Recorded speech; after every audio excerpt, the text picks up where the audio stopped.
नमस्कार। चित्रकला केवल रंगों का संयोजन नहीं है, बल्कि भावों की अभिव्यक्ति भी है। चित्रकार का उद्देश्य सिर्फ चित्र बनाना नहीं, बल्कि दर्शकों के साथ संवाद स्थापित करना भी होता है। वह समाज, समय और मनुष्य की भावनाओं को रंगों के माध्यम से व्यक्त करते हैं। इन्हीं भावों पर अधिक विस्तार से बातचीत करने के लिए आज स्टूडियोज में आमंत्रित हैं प्रसिद्ध चित्रकार ऋचा गुप्ता मैडम, आपका एक्साइटेड स्टूडियोज में बहुत बहुत स्वागत है।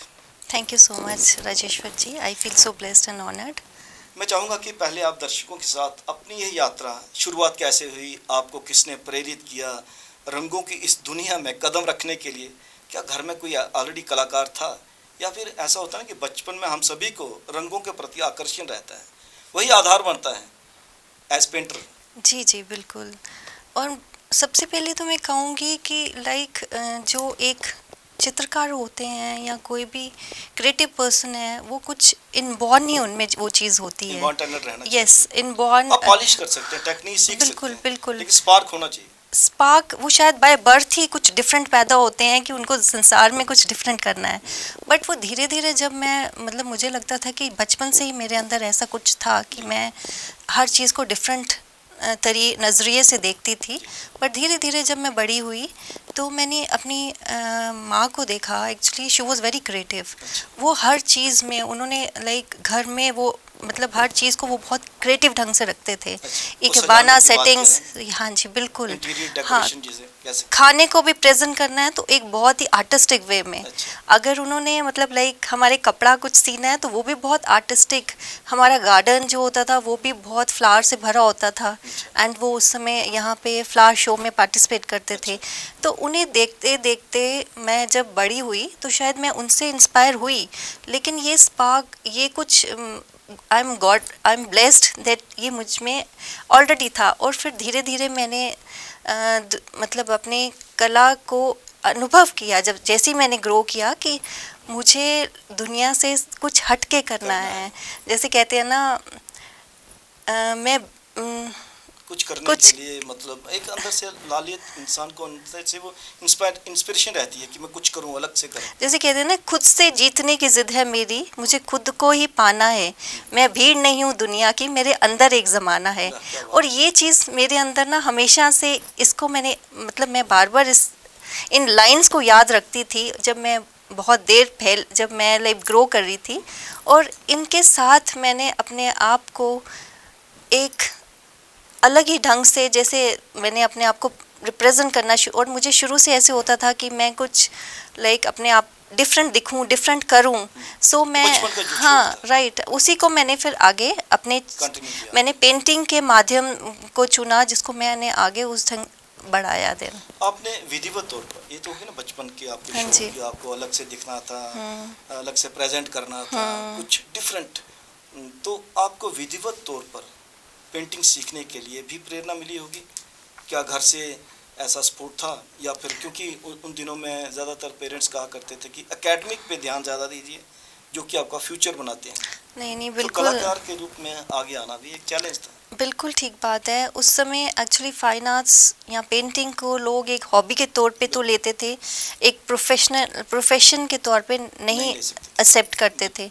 एंड मेरे पिताजी प्रोफेसर थे साइंस कॉलेज में। And he was socially very active person और वो, जब मैंने उनको कहा कि मुझे फाइन आर्ट्स में ग्रेजुएशन करना है, तो उन्होंने स्टार्टिंग में इस चीज़ को एक्सेप्ट नहीं किया और थोड़ा नाराज़ रहे। बट मेरे अंदर वो पैशन था, मुझे लगता था कि मुझे यही करना है। हाँ, तो फिर लेकिन बाद में आप देखिए कि जब मैंने ज्वाइन किया फाइन आर्ट्स कॉलेज में, तो I am graduate in painting from fine arts college. 1993 में मैंने वहाँ से पास आउट किया है। एंड मैं गोल्ड मेडलिस्ट हूँ जम्मू यूनिवर्सिटी से।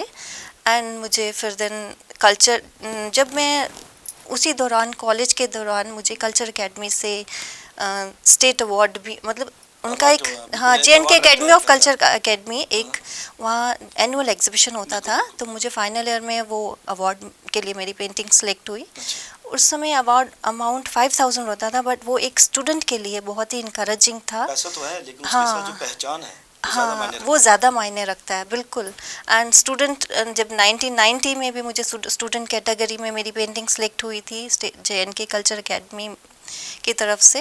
एंड ऐसे ही मैंने जब इनकरेजमेंट मिला इन चीज़ों से, तो मैंने आगे बढ़ना शुरू, बिल्कुल। मैं जानना चाहूँगा कि आपका जो पेंटिंग में है सब्जेक्ट क्या रहता था, किस थीम पे आपने ज़्यादातर काम किया, आपके मीडियम ऑफ एक्सप्रेशन क्या थे? शुरू में तो, हाँ जी, शुरू में तो हम सब मीडियम जब हम कॉलेज में होते हैं तो हमें सब कुछ ही स्टडी करना पड़ता है। लेकिन धीरे धीरे जब फिर आपको पता चलता है कि मेरे कुछ, हर आर्टिस्ट के कुछ कलर्स, कुछ सिंबल्स, कुछ, हाँ, एक फेवरेट होते हैं, या वो उनका इंक्लिनेशन ज़्यादा होता है। ये डिपेंड्स करता है कि वो मतलब हम किस नेचर के हैं। बिकॉज़ मैं शुरू से ही थोड़ा ट्रेडिशनल स्पिरिचुअल रही हूँ, तो मैं अपने कल्चर के साथ, अपने ट्रेडिशन के साथ, मुझे बचपन से ही मैं बहुत अटैच्ड हूँ। और फिर मैंने धीरे धीरे ट्रेडिशनल सिंबल्स को मैंने अडॉप्ट किया। मैंने एक सीरीज़ की थी पाम लीफ मैन्युस्क्रिप्ट्स, तो उसमें मैंने मेरा मिक्स मीडिया भी रहता है, एक्रिलिक ऑन कैनवस भी रहता है। एक्रिलिक की बात कर रही हैं आप, एक्रिलिक जितने भी कलर्स हैं तो ये माना जाता है कि एक्रिलिक सबसे टफ कलर है, क्योंकि बहुत शार्प कलर होता है और उस पर वर्कआउट करना बहुत मुश्किल होता है। इंस्टेंट आप जल्दी कर लो तो अच्छी बात है, हाँ। या फिर आपको बिल्कुल पता होना चाहिए कि मैंने करना क्या है। देखिए, जैसे कि वाटर कलर होते हैं, आप चलते चलते कलर में भी आप मर्ज करके निकल सकते हैं आगे पीछे। नहीं, water colours are also difficult. तो एक्रिलिक भी देखो, मीडियम तो सारा, मतलब जब तक आपको जानकारी नहीं है, आपको सब कुछ ही डिफिकल्ट है। आपके दिमाग में पहले पेंटिंग बननी चाहिए, उसके बाद कैनवस पे उतरते हैं कि कैनवस पे खुद शक्ल इख्तियार करती है। आपको मैं बताऊं, जब हम मतलब कहते हैं ना वाइट फ्राइट, जब हम ब्लैंक कैनवस के आगे जाते हैं ना, तो हमें खुद नहीं पता होता कि हम क्या करने जा रहे हैं, क्या करने जा रहे हैं। बट ये कहते हैं कोई हायर एनर्जीज हमें गाइड करती हैं। अगर हम कैनवस पे एक लाइन लगाएंगे, वो लाइन हमें गाइड करती है। किस तरफ जाएं? एक कलर, 2 कलर्स लगाते हैं, वो कलर्स हमें गाइड करते हैं कि आगे धीरे धीरे हमें कैसे प्रोसीड करना है। और मैं आपको एक बात बताऊं, जब हम कुछ पेंटिंग तैयार होती है, कई बार आर्टिस्ट खुद नहीं जज कर पाता ये मैंने बनाई है। अगर दोबारा से कोई बोलेगा कि ये हम बनाएं, तो हम नहीं बना सकते हैं। कोई भी क्रिएटिव फील्ड हो, राइट। मैं यहाँ पे एक बात कहना चाहूँगा कि कोई भी क्रिएटिव फील्ड हो, जैसे आप राइटिंग कर रहे हैं, एक्टिंग कर रहे हैं, पेंटिंग बना रहे हैं, स्कल्पचर कर रहे हैं, बिल्कुल, तो उसमें जो भी कलाकार इन्वॉल्व होता है, वो कहता है कि कोई एक थर्ड फोर्स है, डिवाइन एनर्जीज होती हैं उस समय, आप जो काम करवा रहे हैं। राइट, बिल्कुल। हाँ, उसके बाद जब स्टूडियो से बाहर आता है या पेन छोड़ता है, तो उसको ऐसा ही एहसास होता है क्या मैं ही था। हाँ जी, बिल्कुल, आप सही कह रहे हैं कि ये इंसान के बस की बात नहीं है, ना आर्टिस्ट के बस की बात है। बट ये है कि आपको उस समय उतना प्योर होना पड़ता है, उतना इमोशनल, बिकॉज ये सब जो कलर्स, पेंटिंग, ये सब इमोशंस के साथ हमारे वर्क करता है। क्या ऐसा भी कह सकते हैं कि अगर आप पैसा कमाने के लिए पेंटिंग करते हैं और एक शौक के लिए पेंटिंग करते हैं, तो डिफरेंस रहता है उसमें? Sure, definitely. बिकॉज जो हम पहले ही हमारे माइंड में है कि हमने इस पेंटिंग को बेच के पैसे, उसमें इमोशंस नहीं आएंगे। और जब आप काम कर रहे हो कि मैंने अपने लिए काम करना है, अपनी सेटिस्फेक्शन के लिए, तो बिकॉज कहते हैं ना कि एक तो शरीर का भोजन होता है, एक आत्मा का भोजन। तो मैं तो ये बिलीव करती हूँ कि जो आर्ट होता है वो आर्टिस्ट के लिए आत्मा को सेटिस्फाइड करता है। और जब हमें इनर सेटिस्फेक्शन मिलती है ना, तो वो खुशी ही अलग होती है। मतलब आर्ट, मुझे लगता है पेंटिंग हमारे बच्चों की तरह है हमारे लिए। मतलब वो, उसको हम उतना ही प्यार करते हैं जितना हम बच्चों से करते हैं। एक बात और कि जैसे आपने कलर्स की बात की कि आप जब कैनवस पे जाती हैं तो जो भी ब्रश लगाती हैं तो उसमें कलर आपको किसी और दिशा में ले जाता है। बिल्कुल। लेकिन उससे पहले कलर की सिग्निफिकेंस पता होना बहुत आवश्यक है। तो अकेडमी, जो भी आप स्ट्रोक लगा रही हैं, उस कलर का अपना एक मायने है। ट्रू। ये एकेडमिक स्टडी हमें फिर यही सिखाती है ना बेसिकली। मैंने भूषण कोल सर के अंडर ग्रेजुएशन किया है। भूषण कोल जी, मैं एक बात और दर्शकों के साथ साझी करता चला हूँ कि सभी उनको जानते हैं, आप भी जी जानते होंगे। जी बिल्कुल। बहुत बड़े कलाकार हैं, जम्मू व कश्मीर के बहुत बड़े कलाकार हैं भूषण कोल। वो कलाकार तो हैं ही हैं, बट इतने अच्छे टीचर, इतने अच्छे इंसान, डाउन टू अर्थ, हम्बल, मतलब एक बहुत ही अच्छे गुरु हैं। एक वो हर स्टूडेंट को हाथ पकड़कर उन्होंने पेंटिंग में चलना सिखाया। लेकिन क्या ऐसा भी होता है कि जैसे कहा जाता नहीं कि आप लगातार एक ही राइटर की किताबें पढ़ो, उसके बाद आप अपनी रचना जब लिखते हो तो उसका प्रभाव आप पर आता है? क्या ऐसा होता है कि जैसे आपने गुरुजी से सीखा, उन्होंने हाथ पकड़कर आपको पेंट करना भी सिखाया, स्केच करना भी सिखाया, तो उनका एक्सप्रेशन आपकी एक्सप्रेशन में आ सकता है क्या? या फिर एक मोमेंट ऐसा आता है कि आप वह बंदिश तोड़ के आगे चले जाते हैं, फिर आपका अपना ही एक्सप्रेशन होता है? टेक्निक सीख सकते हैं आप, बिल्कुल एक्सप्रेशन आपका अपना होना चाहिए। बिल्कुल बिल्कुल।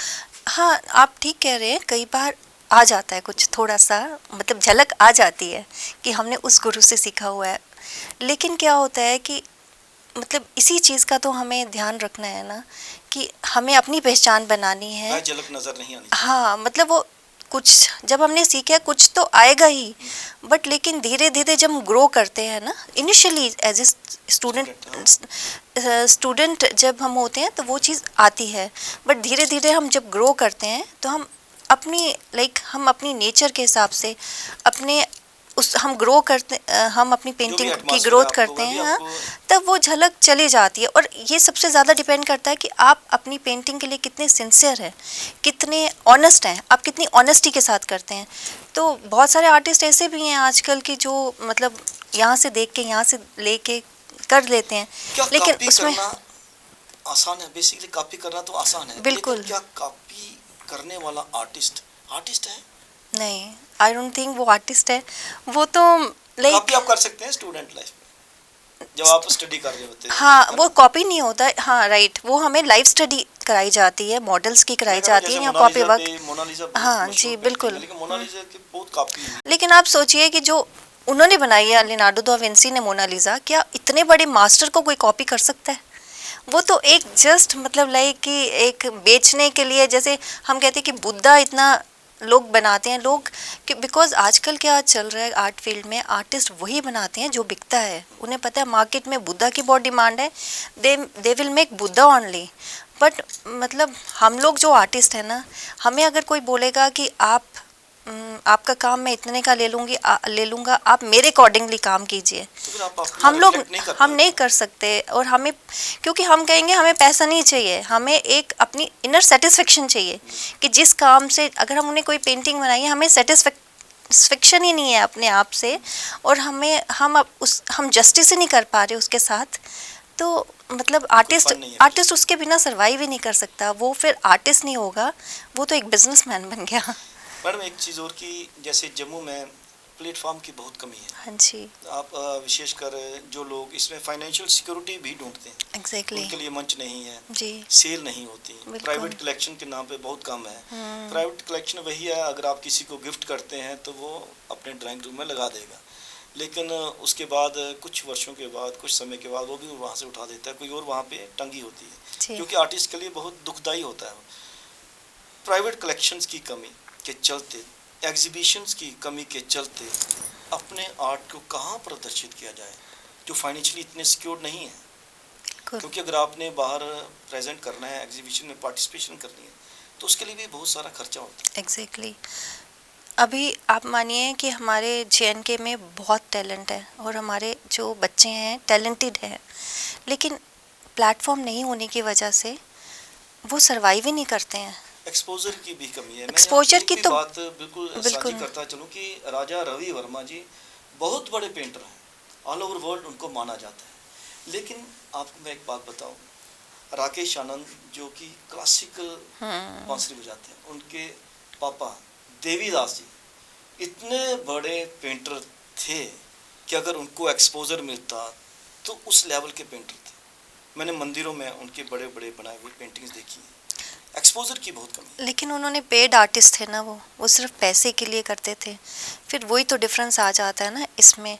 तो मैं आपको यही बताना चाहूँगी कि बेसिकली एक तो हमारी स्टेट में थोड़ा पॉलिटिक्स भी है। देखिए कला के अंदर इतना अच्छा बिल्डिंग है और वहाँ पे गैलरीज भी हैं। वहाँ गैलरीज शुक्र करो जब कि अभी हाँ, एग्जीबिशन स्टार्ट हुई है। ये अनफॉर्चुनेट है हमारे लिए। और मैं आपको बताऊंगी कि जिस समय हम स्टूडेंट थे फाइन आर्ट्स कॉलेज में, उस समय स्टेट एग्जीबिशन हुआ करता था, और वो भी एक इनकरेजमेंट होता था बच्चों के लिए। अगर आपको अवार्ड मनी मिल रही है, कुछ है, आपको पता है कि एनुअली मैंने पार्टिसिपेट करना है कल्चर अकेडमी एग्जीबिशन में, तो लेकिन अब वो 2012 के बाद वो बिल्कुल ही, I don't know why, because of some official reasons, इन्होंने कम्प्लीटली बंद कर दिया है, जो कि बहुत ही अनफॉर्चुनेट है आर्टिस्टों के लिए भी और स्टूडेंट्स के लिए भी, और आर्ट लवर्स के लिए भी। डेफिनेटली। मतलब कुछ अगर लाइक उस लेवल का काम ही नहीं है, मतलब उस लेवल की एग्जीबिशंस ही नहीं है ना। अगर बच्चे करते भी हैं तो जम्मू से बाहर जाके, फाइनेंशियल अगर आपकी बैकग्राउंड स्ट्रॉन्ग नहीं है, it's very difficult to survive. तो यही रीज़न है कि आर्टिस्ट क्या करेंगे यहाँ, तो वो कमर्शियली वो मतलब कमर्शियल बोर्ड, हाँ, लेकिन जब से फ्लेक्स बनने लगे हैं, डिजिटल हो Exactly. गया है, वह काम वो भी काम चला गया। या स्कूल्स में आर्ट टीचर्स के लाइक फ्रीलांसिंग तो करना बहुत ही डिफ़िकल्ट है, और जॉब भी कितना ही ज़्यादा है। आप देखिए जॉब लेना भी बहुत डिफ़िकल्ट है, इसीलिए वो डिफरेंट फील्ड्स में जाके उनका कैलिबर वहीं ख़त्म हो जाता है, जो कि बहुत अनफॉर्चुनेट है। तो हमारी स्टेट को इसके ऊपर ज़रूर ही मतलब लाइक काम करना चाहिए, बिकॉज जम्मू कश्मीर में टैलेंट अभी, मुझे ऐसा लगता है कि हमारी स्टेट में टैलेंट इसलिए है कि हम थोड़े से प्योर हैं। मतलब हमारे में ना वो लाइक एक सेल्फलेस, मतलब हम लोग सेल्फलेस हैं, क्योंकि जम्मू के डोगरे कहते हैं ना, खंड मिट्ठे लोग डोगरे। तो मैं दिल्ली जाते हैं, हम बॉम्बे जाती हूँ, या बाहर हमारे रिलेटिव्स भी हैं, तो दे आर वेरी ड्राई। और हम लोग में लेकिन उसको अभी आधुनिक भाषा में कहा जाता है वो प्रैक्टिकल। हम इमोशनल हैं, लेकिन हम इमोशनल अच्छे हैं। लेकिन आर्ट में इमोशंस ही तो चाहिए। जब आप प्रैक्टिकल हो जाओगे तो हर चीज़ को आप प्रैक्टिकल में देखोगे, तो वो आर्ट आपका इतना प्योर नहीं बनेगा। जब तक आप इमोशंस के साथ काम करेंगे तो आपके वो आर्ट में दिखता है कि कितने इमोशंस आपका आर्ट कैसे कनेक्ट करता है। क्योंकि कोई भी दिल से निकलनी चाहिए हाँ, वो चीज़। कोई भी एक्सप्रेशंस हैं वो इमोशंस के बिना तो अधूरे हैं। आपने इमोशंस की बात की, तो आजकल एक ट्रेंड चल पड़ा है आर्टिफिशियल इंटेलिजेंस का, जिसने कि इमोशंस को बिल्कुल ख़त्म कर दिया है। जब भी कैनवस पे पेंटिंग बनती है तो उस पर रफ स्ट्रोक्स रहते हैं, वही खूबसूरती है पेंटिंग की। अगर आपको लगता है ना रफ स्ट्रोक्स है, वही खूबसूरती है। जब बिल्कुल आप रिफाइंड करके किसी चीज़ को देते हो, दैट इज फोटोग्राफ। तो आर्टिफिशियल इंटेलिजेंस किस हद तक थ्रेट है आर्ट को? नहीं कर सकता, वो compete ही नहीं कर सकता, क्योंकि वो इमोशनलेस है। क्या कोई घर में अगर पेंटिंग लगाना चाहता है तो आर्टिफिशियल इंटेलिजेंस से बनाया हुआ फोटोग्राफ लगाना बेटर है? कि मुझे लगता है कि जो सेटिस्फैक्शन और जो एक ऑरा सा क्रिएट होता है ओरिजिनल पेंटिंग, आपकी बात सही है, एग्जैक्टली, उससे ही हाँ, होता है। बिल्कुल। मुझे ये लगता है कि वो तो एक फोटोग्राफ हो गया आपने आर्टिफिशियल इंटेलिजेंस, उसमें इमोशंस नहीं है। तो इमोशनलेस चीज़ को आपने हैंग किया है, तो आप कितना कनेक्ट कर पाओगे? और जो एक आर्टिस्ट अपने इमोशंस के साथ पेंट करता है, उसमें डिवाइन एनर्जीज भी पार्टिसिपेट करती हैं। कितना खुशी महसूस करती हैं आप जब कैनवस पे काम करती हैं तो आपके हाथ रंगे होते हैं? ये लेकिन शब्दों वही में चीज़ अगर कंप्यूटर पे बैठ के हाथ में या मोबाइल पे बैठ के बिल्कुल। आर्टिफिशियल इंटेलिजेंस के माध्यम से बनाता है तो रंगों की खुशबू महसूस नहीं Because कर पाता। देखो आर्ट, जब हम कुछ भी पेंटिंग बनाते हैं उसमें हम रिस्क लेते हैं। हमें पता नहीं नेक्स्ट कलर जो हम लाइन लगा रहे हैं वो हमें किस तरफ ले जाएगा, और हम उसमें इन्वॉल्व होते हैं। फिर उसमें मतलब लाइक हम 1 to 1, जब हमारे सर यही कहते थे, कोल सर, कैनवस से आपको बात कैनवस के साथ बात करनी है और 1 to 1 होना है, तभी आप कनेक्ट कर पाओगे और आपका आर्ट वर्क बोलेगा। अदरवाइज, क्योंकि अगर आप तो ऑन लुकर हो, अगर मैं आर्टिस्ट हूँ, मुझे मालूम है कि मैंने क्या पेंट किया है, किस इमोशंस के साथ। और अच्छा आर्ट वर्क वही है जो ऑन लुकर है, जो ले मैन देखने आया है, वो उसको भी कनेक्ट करे अपने साथ। मतलब वो जोड़े, वो देखे कि मतलब ये कलर्स क्या बोल रहे हैं, ये लाइंस क्या कह रही हैं, तो वही बेस्ट। हाँ, एग्जैक्टली, वही जो उसको भी अपने इमोशंस के साथ कनेक्ट करे, उसके इमोशंस भी आर्ट अपनी पेंटिंग जब ऑनलुकन के इमोशंस किसी पेंटिंग के साथ कनेक्ट करते हैं तो तब हम कहते हैं कि ये अच्छा आर्ट वर्क है। अदरवाइज तो बहुत सारे आजकल आर्ट वर्क बहुत तरह के डिजिटल हो रहे हैं, फोटोग्राफी है बहुत ज़्यादा, बट वो इतना ज़्यादा आर्ट पीस आपको नहीं कहा जा सकता। एग्जैक्टली हाँ जी। एक और चीज़ है, जैसे हम लोगों का एक कर्तव्य बनता है कि अपने अस्तित्व के साथ कैसे जुड़े रहें। वही भाषा है, संस्कृति है, विरासत है। संस्कृति और विरासत की बात की जाए तो उसमें पेंटिंग भी आती है, और भाषा पेंटिंग अपनी अलग से है, बिल्कुल उसको शब्दों की ज़रूरत ही नहीं। लेकिन आप इसी अस्तित्व पे काम करते हुए जब टाकरी शब्दों का इस्तेमाल कर रही हैं अपनी पेंटिंग्स में, तो अस्तित्व के साथ थ्रू लैंग्वेज भी जुड़ने का प्रयास है। बिल्कुल वो कैसा एक्सपीरियंस है? क्योंकि बहुत अलग सी अच्छा चीज़ है, मैं आपको ये अलग सी बताऊंगी। चीज़ है कि आप टाकरी के जी शब्द अपने कैनवस पे उतार रहे हैं। एग्जैक्टली मैं अभी कोशिश कर रही हूँ। तो मुझे 2017 में ministry of culture government of India का सीनियर फेलोशिप मिला था। तो उसमें मेरे जो मैंने सिनॉप्सिस में मेरा जो टॉपिक था वही था, क्योंकि मैंने आपको बताया ना मैं अपनी रूट्स के मैं जब मतलब मुझे जम्मू के साथ कुछ बहुत कनेक्शन है, मतलब मैं अटैच्ड हूँ, और यहाँ का जो कल्चर है, यहाँ का जो ट्रेडिशन है मुझे मतलब बहुत लाइक अच्छा लगता है। तो मैंने अपनी पेंटिंग के लिए भी वही चुना, script science and symbols from our local region. तो मैं जम्मू के ही मैंने बहुत ज़्यादा विज़िट किया, आउटस्कर्ट्स में बहुत जगहों पे वो मैंने मोहरें देखी हैं। देन फिर लाइक टाकरी मैंने जब स्टडी किया तो मुझे लगा टाकरी भी एक ऐसा हमारा जो एक way of like Dogri script है ना, ये अभी तो ख़त्म ही हो रहा है ऑलमोस्ट। पहले तो लाइक फिर भी महाराजाओं के टाइम में कहीं ना कहीं ये हमारे डॉक्यूमेंट्स में हाँ, बट अब लेकिन जब मैंने उसको नेट में सर्च किया तो मुझे वो बड़ा इंटरेस्टिंग और मैं उसके साथ बहुत मैंने कनेक्ट किया। तो अभी मैं स्क्रिप्ट यूज़ करती हूँ पेंटिंग में, अल्फ़ाबेट्स, मतलब उसके जो बट अभी हाँ राइट, उसको मैं एज ए लाइक पेंटिंग का एक पार्ट यूज़ करती हूँ मैं। ऐसे नहीं हम करते कि बिकॉज की स्क्रिप्ट ही यूज़ लिख दिया, मतलब उसको एज ए हाँ उसको रेलिवेंट करके, एंड जैसे मोरास को मैं मतलब एज ए उसकी फॉर्म्स को यूज़ करती हूँ अपनी पेंटिंग में। और मैंने जैसे तुलसी पे पूजा करते हैं हम, उसके जो वहाँ जो सिंबल्स बनाए जाते हैं एक अपने कल्चर को अपने ट्रेडिशन को रिप्रेजेंट करने के लिए। और एज ए कंटेम्प्रेरी आर्टिस्ट मैं सेमी एब्स्ट्रैक्ट पेंटिंग करती हूँ, तो मैं इन सब का बैलेंस एक कंपोजिशन की तरह अपनी पेंटिंग में यूज़ करती हूँ। और ज़्यादातर मेरी पेंटिंग्स में मतलब अर्थ कलर्स ही आते हैं, ग्राउंड राइट बिल्कुल।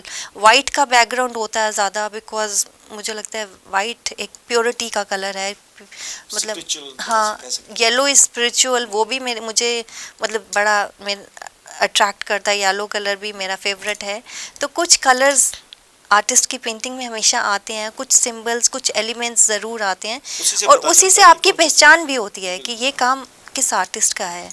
वो आपका एक सिग्नेचर वर्क, हाँ बिल्कुल, वो आपका एक सिग्नेचर वर्क धीरे धीरे बनता जाता है।